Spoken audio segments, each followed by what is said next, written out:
మీ sperm quality ఎందుకు తగ్గిపోతుందో మీకు తెలుసా? మీకు రాబోయే రోజుల్లో మీరు అంటే మీ ఫాదర్ అవుతారా? లేదా? అదే క్వాలిటీ ఒకవేళ చెడైపోతే, ఖరాబ్ అయిపోతే ఏమవుతుందంటే ప్రెగ్నెన్సీ నిలబడదు. ఇంట్రెస్టింగ్ పాయింట్ చెప్తాను మీకు. ఆడవాళ్ళలో ఏదైతే గర్భసంచి ఉంటుందో అక్కడ ఏదైతే స్పెర్మ్ పోతుంది గదా!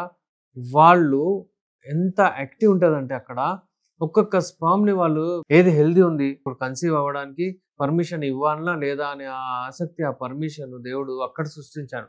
అందుకేందంటే స్పెర్మ్ క్వాలిటీ ఎప్పుడైతే మంచిగుంటదో అప్పుడే అది పోతది. లేకపోతే నాట్ అలౌడ్ అక్కడ పోనీయరు. మా మెడిసిన్స్ వలన మీ క్వాలిటీ ఆఫ్ స్పెర్మ్స్‌ని మీరు డెఫినైట్‌లీ ఇంక్రీజ్ చేసుకోవచ్చు. అయితే ఇలాంటి వాళ్ళు మొటిలిటీ ఒకవేళ తక్కువైపోతే, తోక ఒకవేళ ఏదైనా అబ్నార్మల్ ప్రాబ్లమ్స్ ఉంటే వాళ్ళు డెఫినెట్‌లీ మా మెడిసిన్స్ వాడండి. మీ నార్మల్ ఫార్మ్స్‌ని ఇంక్రీజ్ చేయండి. మొటిలిటీ ఇంక్రీజ్ చేయండి. కౌంట్‌ని ఇంక్రీజ్ చేసుకోండి. ఎక్కువ చేసుకోండి మీరు. మీకు మీరు ఫ్రెష్ అవుతారు. అంటే మీరు మంచిగా పెర్ఫార్మ్ గూడా చేస్తారు. లైంగిక సమస్యలు ఉంటే అవి గూడా తొలగించుకోండి. ఒక హెల్తీ బేబీ గురించి ప్లాన్ చేయొచ్చు. మా దగ్గర ఇన్‌ఫర్టిలిటీకి ది బెస్ట్ ట్రీట్మెంట్ ఉంది.